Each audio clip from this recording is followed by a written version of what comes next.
Whether we're in person or doing class over Zoom, actually getting started with class can often be haphazard with students coming in at different times. And it's just made worse when we're doing it via distance learning, because students aren't all going to arrive at the exact same moment. And so you wait and you don't know, when do I start? When do we come together, et cetera, et cetera. And so I want to show you a quick 2-minute tip of how I use Classroom Screen to start every one of my Zoom sessions, whether we're starting with a live session first or with independent work first, either one. Hi, my name is Evan and welcome to the Canvas Tutorial Show. Let's get started on how to use Classroom Screen. And so I've shown this in a video before, that I give a pattern or a schedule to each one of my lessons.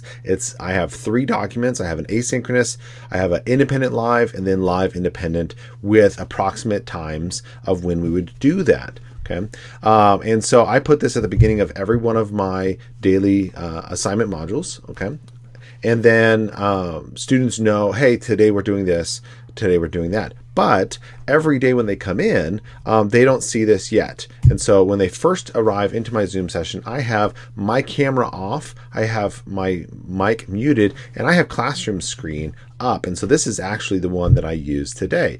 It gives them a reminder of what the schedule is for today. Independent live, it gives them some instructions. Turn off your camera if we're doing independent first.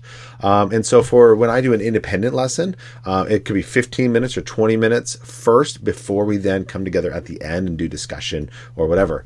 I like that because it gives them the opportunity to do some prep work and have a little bit of material to actually lead that discussion or be a part of that discussion. Whereas if I give them, if we do live first with the independent work afterwards, they don't have that material unless it's from a previous lesson. But they come into the lesson, I have my timer, I go ahead and start it. I'm able to increase or decrease the time depending. What I also do is I'm on dual monitors, but what I have is I have my participants list over here, and then I just have them give that yes feedback when they're ready to go, if they've done everything. And so sometimes we're able to start a little bit earlier if everybody's done with their work.